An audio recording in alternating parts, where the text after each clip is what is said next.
Hello and welcome back. In today's video, we're gonna do a little bit of celebrating. We're gonna open up some Magic the Gathering set boosters to celebrate a couple of things. First and foremost, I want to thank all of you because on this channel, I've just passed, as of this recording, 1,000 total views for the channel on all the videos and the shorts that I've done. While for some people that may not be a huge thing to celebrate, and I don't think it's like an official YouTube milestone, I truly didn't think that I'd be able to get to this point, or at least frankly this quickly. Maybe over time I'd be able to get there, but you all have been awesome and I just want to say thank you for that. So that's the first thing that we're celebrating. The second thing that we're celebrating is, some of you might know, I'm a big soccer fan, or football, depending on what part of the world you might be watching from and what you call it. And one of my favorite teams, Manchester United, just won a championship, a trophy called the FA Cup in England by beating one of their rivals and one of the more recently bigger football teams as well. So how does this all tie in? Well, just other than feeling in a good mood and wanting to rip open some packs, I thought it'd be appropriate to look at some packs from Dominaria United. See, because United, you get it, United, Dominaria United, Manchester United. You know, it's the same. It's not, but yes, we're gonna say it is. It was an excuse for me to buy some packs and to open some packs for y'all. Before we open the packs, go ahead and leave a comment down below. Let me know if you've ever pulled anything great from Dominaria United. I know that there are a couple of really cool cards from this set. There's Sheoldred, the Apocalypse. There's a variation of Sheoldred where the text is written in Phyrexian as well, which is pretty neat. There's a cool Liliana of the Veil Planeswalker card as well, and just a bunch of cool stuff. There's even some really cool kind of like exclusive cards, that some really cool looking tokens, but I don't think any of those are in the packs. Those, I believe, were exclusive to a different thing. And final disclaimer, like I always say, I'm not an expert on pronouncing everything, especially with some of the things in Magic the Gathering. I'm not an expert in card value, and I am not the best player in the world. So please bear with me and forgive me if I go ahead and kind of mess anything up as I'm going through these packs. But I do know that I want that Sheoldred, the Apocalypse, for sure, because that thing's a beast. Alright, so let's get these opening here. Let's see if we get any luck on the first pull here.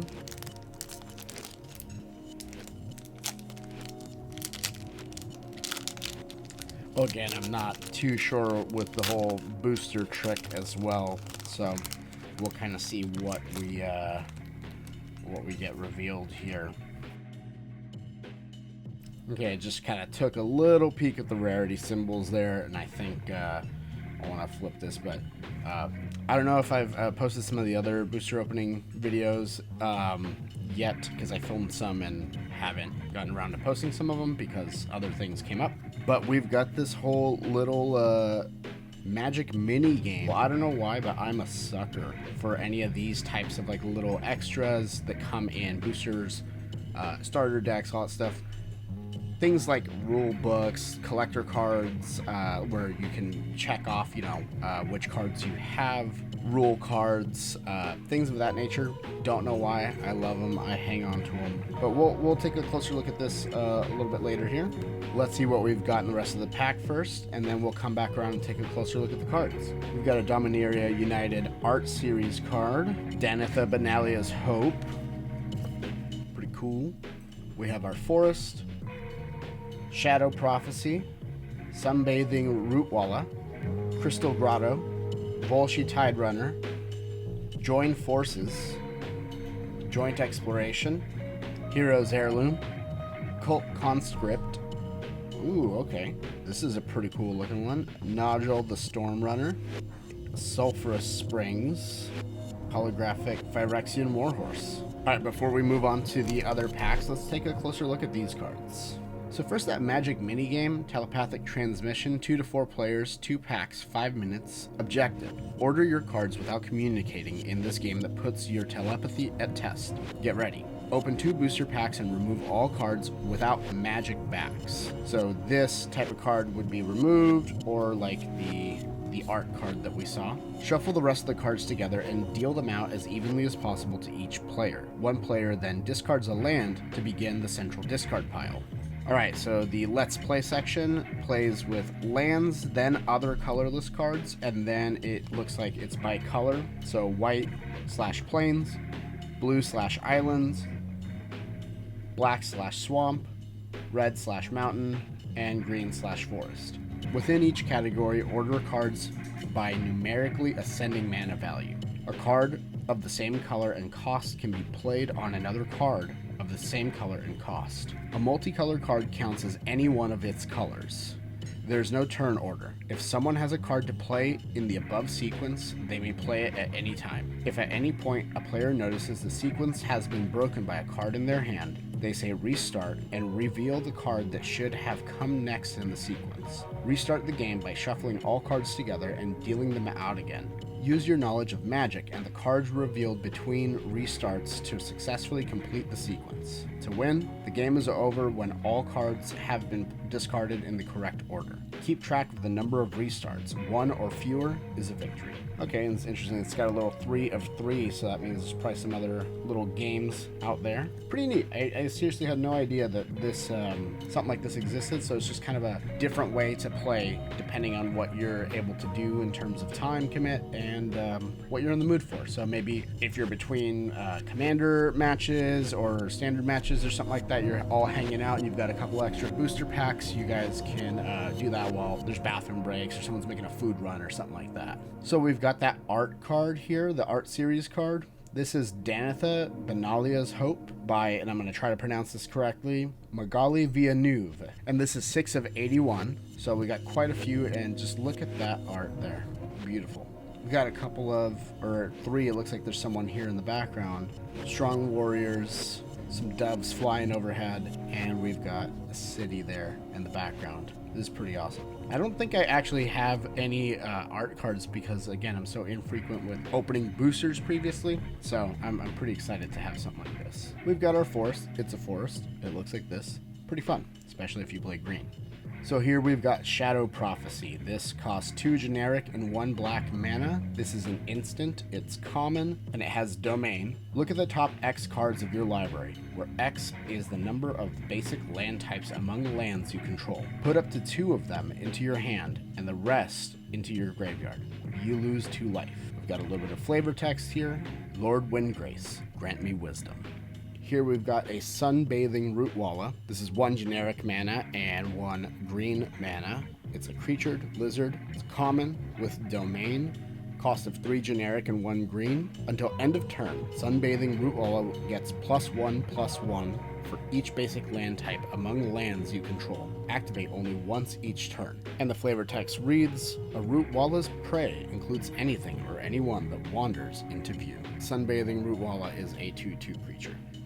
We've got a common land here, Crystal Grotto. When Crystal Grotto enters the battlefield, scry 1. And it just reminds you that when you scry, you look at the top card of your library, you may put that card at the bottom of your library. If you tap it, it gives you 1 colorless mana, and if you pay 1 and tap it, then you get to add 1 mana of any color to your mana pool. Here we've got a common creature, a merfolk wizard by the name of Volshy Tidrunner. Volshy Tidrunner costs 1 generic and 1 blue mana to play. Has an activated ability where you tap and you get to add blue mana. Spend this mana only to cast an instant or sorcery spell or a kicked spell. Flavor text reads, ships suspected of carrying Sheoldred's agents have a tendency to drift far off course as they sail through the Voda Sea. And Volshy Tidrunner is a 1/3 creature. Now we've got Join Forces, an uncommon instant with a cost of 2 generic and 1 white mana. Untap up to 2 target creatures. They each get +2/+2 until end of turn. The flavor text here is a quote that reads, okay, you take 16 Rangers and the Hulk on the right. I'll take 10 Defilers and the Plague Lord on the left. ready. And this was Danitha speaking to Rada. We've got an uncommon instant here, Joint Exploration, that costs 1 generic and 1 blue mana to play. It's got a kicker cost of 1 green, and just reminds you that you can pay extra to get an additional benefit. That's what kicker is. Scry 2, then draw a card. If this spell was kicked, you may put a land card from your hand onto the battlefield. Flavor text here reads, the Tellurians had the maps, but only the Yavimaya knew how to read them.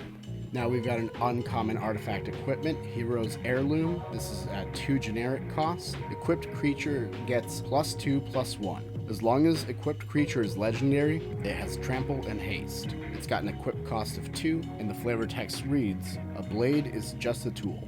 Its power comes from the hand that wields it. That was a quote from Danitha. We've got an uncommon creature, Skeleton Warrior, Cult Conscript, with a cost of a single black mana. Cult Conscript enters the battlefield tapped. For a cost of 1 generic plus a black mana, return Cult Conscript from your graveyard to the battlefield. Activate only if a non-skeleton creature died under your control this turn. This is a 2/1, and the flavor text reads, his eternal rest turned out to be more of a quick nap. And here we've got an uncommon legendary creature, an Efreet wizard, named Najal, the Stormrunner, with a cost of 2 generic, 2 blue, and 1 red mana to play. And just look at the art on this. This design is so cool. You may cast sorcery spells as though they had flash. Whenever Najal, the Stormrunner, attacks, you may pay 2 generic. If you do, when you cast your next instant or sorcery spell this turn, copy it. You may choose new targets for the copy. And Najal, the Stormrunner, is a 5/4 creature, but yeah, this art is just, I really like it. It's cool. Looks all like stained glass.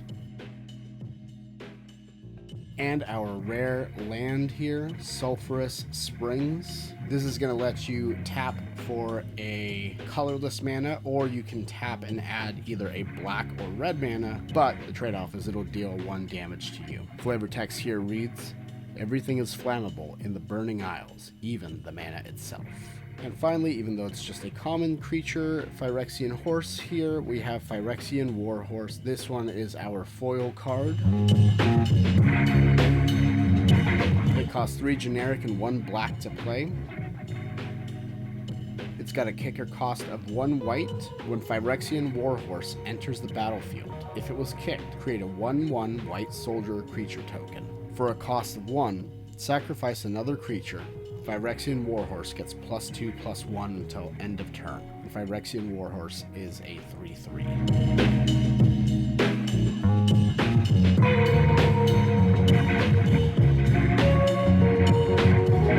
Alright, so that's it for pack 1. Let's go ahead and dig into pack 2.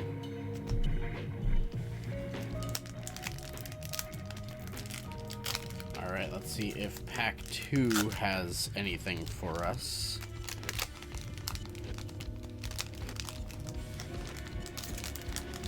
Like I've said, if you see some cool cards, something that catches your eye, cards that you like to play with, or whatever the case is, just leave a comment out there. Let us know what you got going on. Oh, I forgot, the little games are different. So again, we've got another little mini game. We'll cover this when we kind of go back through them. All right, so we've got our art card here. We've got our Island, Juniper Order Rootweaver, Thrill of Possibility, Aggressive Sabotage, Hammerhand, Twinferno, Herloon Battle Hymn, Najal the Stormrunner, Resolute Reinforcements, Elas Il-Kor, Sadistic Pilgrim, Golden Argosy, Wingmantle Chaplain. So like we did before, we'll take a closer look at each of the cards, read the abilities, costs, and even the flavor text too. First up, we've got the mini game here. This one is called Mini Master. It is for 2 to 4 players, involves 2 packs, 5 minutes, and basic lands. The objective is to play a quick game of Magic using only the cards in a single pack. You may also know this game as Pack Wars. So to get ready for it, each player needs to open a pack and sets aside any cards without Magic card backs. So again, like this or the art card. Don't look at the rest of the cards. Then add 3 of each basic land to their pack and shuffle. This becomes the player's deck. To play, randomly determine who goes first, then play a game of Magic. There are many variants of Mini Master. The back of this card is modified rules that you can add to your game. So the back here, if you have 2 or more copies of any basic land, you can tap other lands as though they were lands of that type. This can help you pay costs with lots of mana symbols in them. After the first game, add another pack to your deck, look over the contents, then cut cards until you have 30. Do this again for game 3. Not feeling your deck? Replace the whole thing with a new pack in between games. You win the match when you're the first player to win 2 games. And this is minigame 2 out of 3. So now we've got our art series card here. Looks like it's just a forest from Seb McKinnon, 65 out of 81. Pretty neat little forest here. I don't know if these come in foils or not, but I think these would be really cool as foils. Alright, and we've got our island here.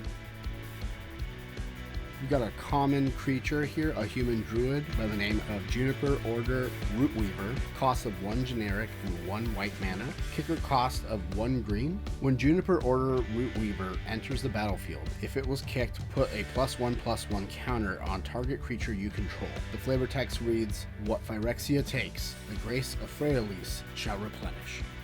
Here we've got a common instant, Thrill of Possibility, with a cost of 1 generic and 1 red mana. As an additional cost to cast this spell, discard a card.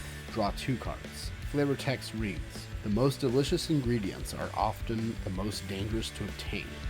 And, of course, this is a quote from this person right there. And I know that some of you know how to pronounce the name. There's a tough one here. I'm going to take a second here to just see if I could do it. Asmorana Mardika Taistin Kuldakar. Asmorana Ardikastina Dilkuba. Asmorano Mardika Daistina Kuldakar.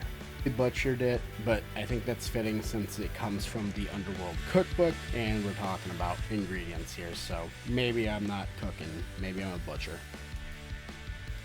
And here we've got a common sorcery, Aggressive Sabotage, with a cost of 2 generic and 1 black. It's got a kicker cost of 1 red. Target player discards 2 cards. If this spell was kicked, it deals 3 damage to that player. Flavor text reads, "Squeeze orders basically came down to attack the squishy parts." Alright, we've got a common enchantment aura. This is called Hammerhand. It's got a cost of 1 red mana. Enchant creature. When Hammerhand enters the battlefield, target creature can't block this turn. Enchanted creature gets +1/+1 and has haste. Here we've got an uncommon instant, Twinferno, with a cost of 1 generic and 1 red. Choose one. When you cast your next instant or sorcery spell this turn, copy that spell. You may choose 2 new targets for the copy, or target creature you control gains double strike until end of turn. Flavor text reads, "More fire?" Jaya asked. "More fire." Joda agreed. Here we've got an uncommon instant, Heirloom Battle Hymn. This has a cost of 2 generic and 1 red. It's got a kicker cost of 1 white. Heirloom Battle Hymn deals 4 damage to target creature or planeswalker. If this spell was kicked, you gain 4 life. Flavor text reads, "Magical echoes of the Heirloom Mountain range greatly increase the potency of spells based on song or speech." This one's pretty cool. I really like the art on this one too. It's pretty metal. Honestly, I wouldn't mind having this one in a foil, or if they have like a full art version of it or something. It's pretty dope. Feels like an album cover. Alright, so here we've got an uncommon legendary creature, Efreet Wizard, Najal the Stormrunner. We did pull this one in the pack that we just got previously. This is the one that had the cool alternate art that we saw here, just so you can kind of see them side by side. So this is the one from the first pack. Here's the second pack. So we won't read through it again, but let's take a look at that art there. I can see some of these kind of working together, like this one with the Twinferno would be pretty cool. All right, here we've got an uncommon creature, a human soldier, resolute reinforcements with a cost of 1 generic and 1 white mana. It's got flash. When resolute reinforcements enters the battlefield, create a 1/1 white soldier creature token. This is a 1/1, and the flavor text reads, "Morale rarely survives the sudden appearance of a squad of Circe skirmishers at an army's flank." And this is a 1/1. Okay, and here we've got an uncommon legendary creature, Phyrexian Core Cleric. This one is called Elas Il Core Sadistic Pilgrim. It's got a cost of 1 white and 1 black. It's got Death Touch. Whenever another creature enters the battlefield under your control, you gain 1 life. Whenever another creature you control dies, each opponent loses 1 life. Elas Il Core Sadistic Pilgrim is a 2/2, and man, this art on this one is really cool. Again, this one in a foil or a full art, I feel would be really awesome, and I just really like this one. Okay, and we've got our rare here, a legendary artifact vehicle, Golden Argosy. It's got a cost of 4. It is a 3/6. Whenever Golden Argosy attacks, exile each creature that crewed it this turn. Return them to the battlefield tapped under their owner's control at the beginning of the next end step. Crew 1, and it gives us a reminder here, tap any number of creatures you control with a total power of 1 or more. This vehicle becomes an artifact creature until end of turn. And I really like here just the detail along the sides, how it looks like, I don't really know nautical craft a ton, but like the hull or like the iron banding along the wooden planks. Just cool little details like that always stick out to me. And finally, we've got our foil card here. This is an uncommon creature, human cleric, Wingmantle Chaplain, with a cost of 3 generic and 1 white mana. It is a 0/3 creature. It's got Defender. When Wingmantle Chaplain enters the battlefield, create a 1/1 white bird creature token with flying for each creature with Defender you control. Whenever another creature with Defender enters the battlefield under your control, create a 1/1 white bird creature token with flying. So this is our foil. Hopefully the lighting picks up the foil print all right on these. The way I've got my phone camera mounted here, I can't really see the screen all that well. Alright, so that's it for Pack 2. Let's go ahead and take a look at what Pack 3 has in store for us.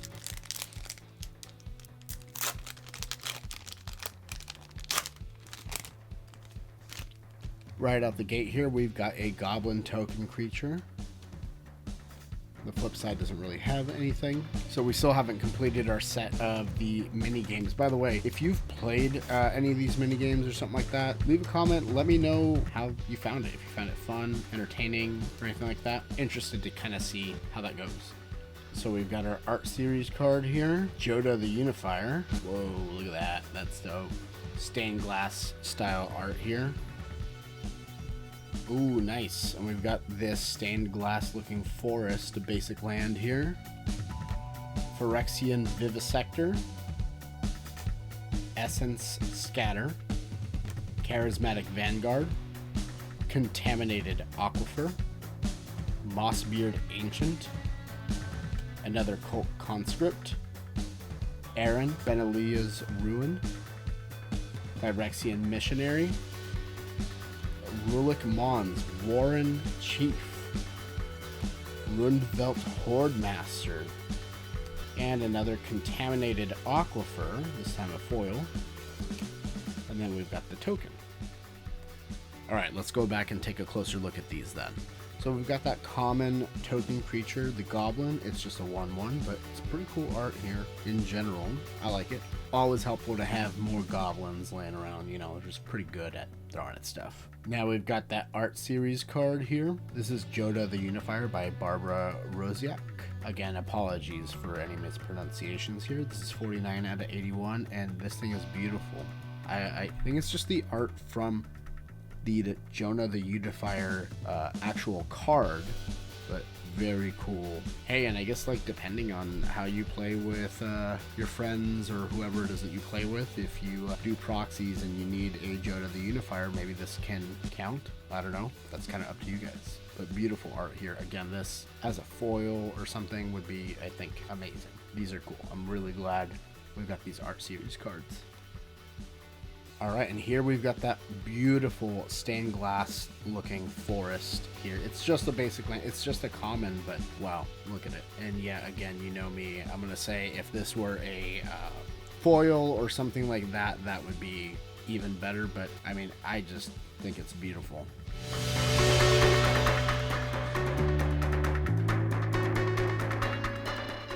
But you may know me at this point, I'm not always in touch with the best cards, but you know, good art's always going to go ahead and get me it, or at least art that I really like, something that sticks out to me. And since art is subjective, you know, let me know down below in the comments if there's anything that's sticking out to you out of the cards that we pull from this.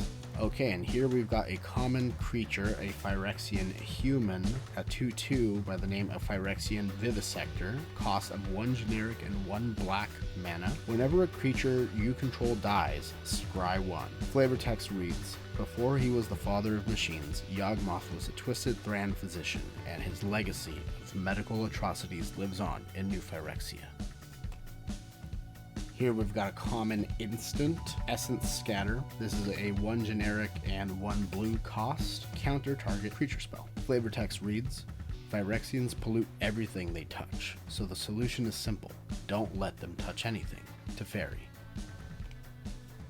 Here we've got a common creature, a dwarf soldier at 3/2, charismatic vanguard with a cost of 2 generic and 1 white. Activated ability of 4 generic and 1 white. Creatures you control get +1/+1 until end of turn. Flavor text reads, this battlefield is an anvil, my mace a forging hammer, and you, Phyrexian scum, are the scrap of metal that's about to be reshaped as I see fit.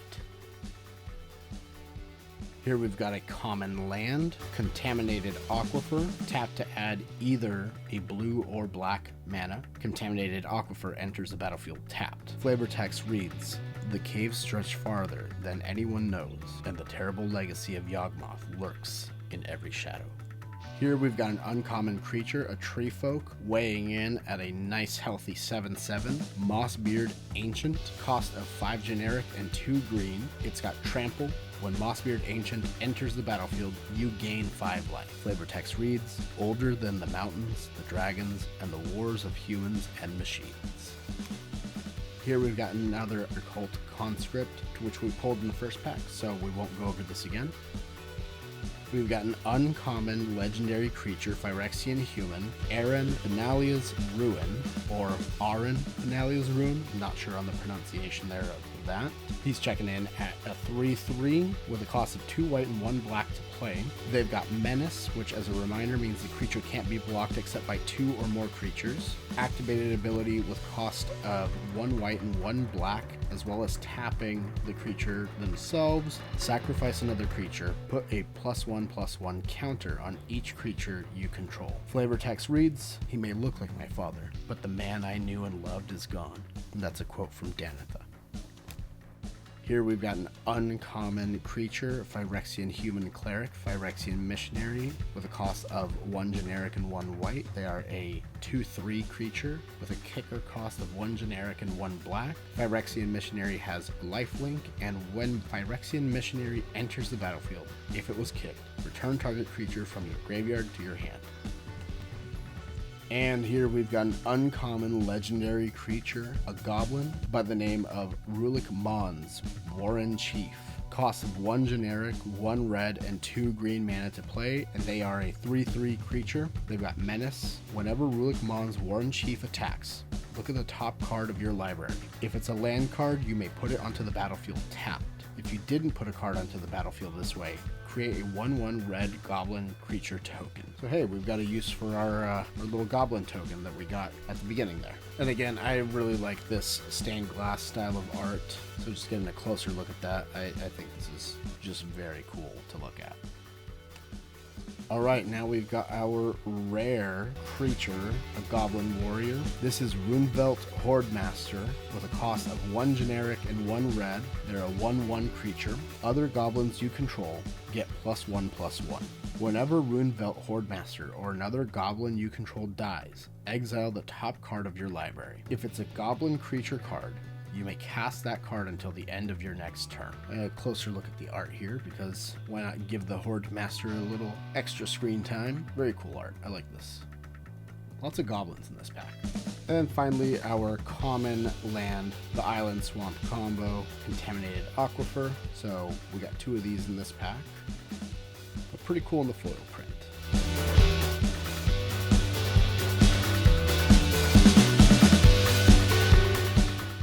Alright, so with packs 1, 2, and 3 open and in the books, I don't think we got anything that's really high value dollar-wise. I took just a quick peek, and it seems that pretty much everything here is coming in at under $1 USD. There's a couple that are coming up about $1 and change. I think the Showcase Forest that looked like stained glass came in a little bit higher, and then Runefelt Horde Master also came in a little bit higher. I was reading something as well that this card can be pretty annoying to play against. So if you're running a goblin deck, given that it buffs all of your goblins and lets you cast goblins off the top of your deck whenever goblins die, this might be worth looking into, and it's not crazy expensive depending on your budget. And I know that everyone's budget is a little bit different, so definitely consider that, but if you're running goblins, then Runefelt might be the goblin for you. I just want to call out a few of the cards that I liked or found kind of interesting here. Obviously the art cards I really liked. Anything with that stained glass type of art style also I really liked. There's a couple of cards that combo off each other. I see the Cult Conscript, for example, which allows you to bring them back onto the battlefield. Might be helpful if you've got the Phyrexian Warhorse that lets you sacrifice other creatures to buff them. And if we look at pack 2 here, Twinferno is pretty cool, lets you just copy a spell.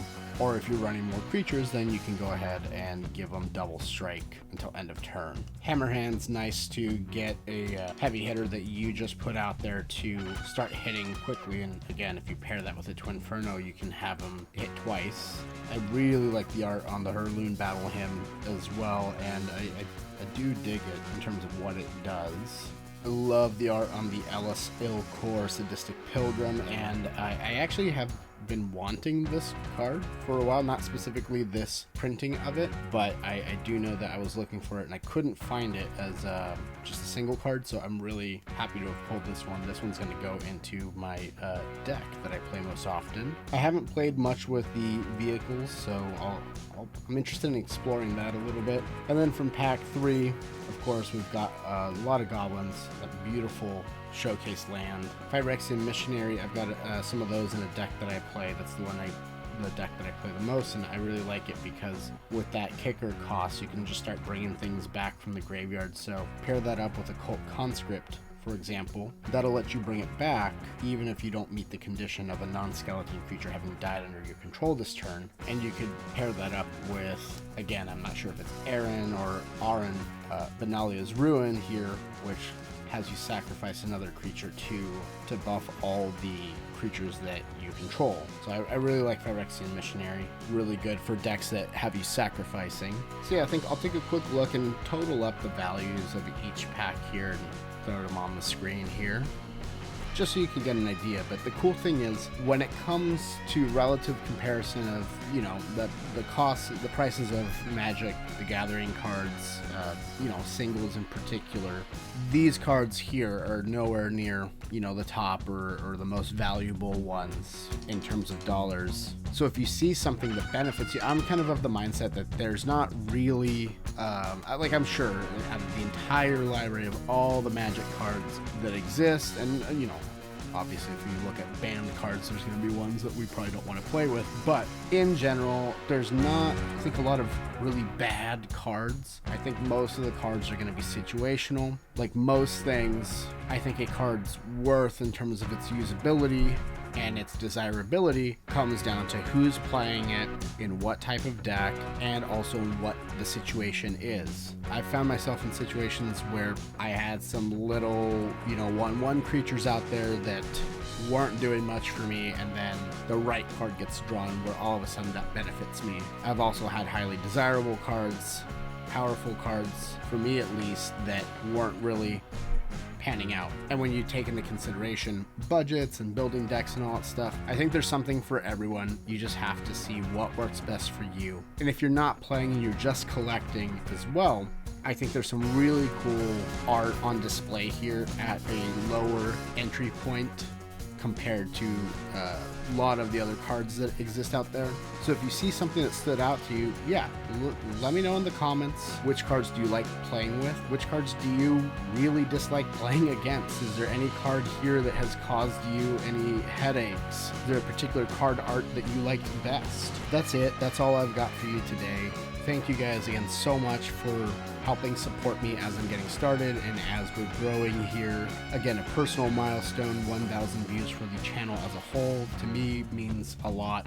I know I'm still kind of finding my voice, and I really am very appreciative that you are allowing me to do so and sticking with me to see where this goes. I know we've had newer sets from games coming out, so I've been focusing on those openings. But we will take a look at some of the other more kind of random and casual things as well, like accessories or even sorting through my collection at some point and just kind of chilling out together as we talk about card games, or for that matter, just some trading cards that I might find interesting from time to time. If you've enjoyed this, please go ahead and hit that like button. It lets YouTube know that you like what I'm doing here. It lets me know that you like what I'm doing here. And of course, by subscribing, you're going to be up to date on whatever I release. You can also follow me on socials, Instagram and TikTok. That's going to be at Casual TCG Stuff, where I may be posting little previews or teasers for what I'm doing, as well as just kind of a more slice of life look at some of the things that I might do with trading cards. So please go out there, have a great day, enjoy some trading cards, trading card games with your friends and whoever you want to play with. Take care of yourself, and I'll see you in the next one.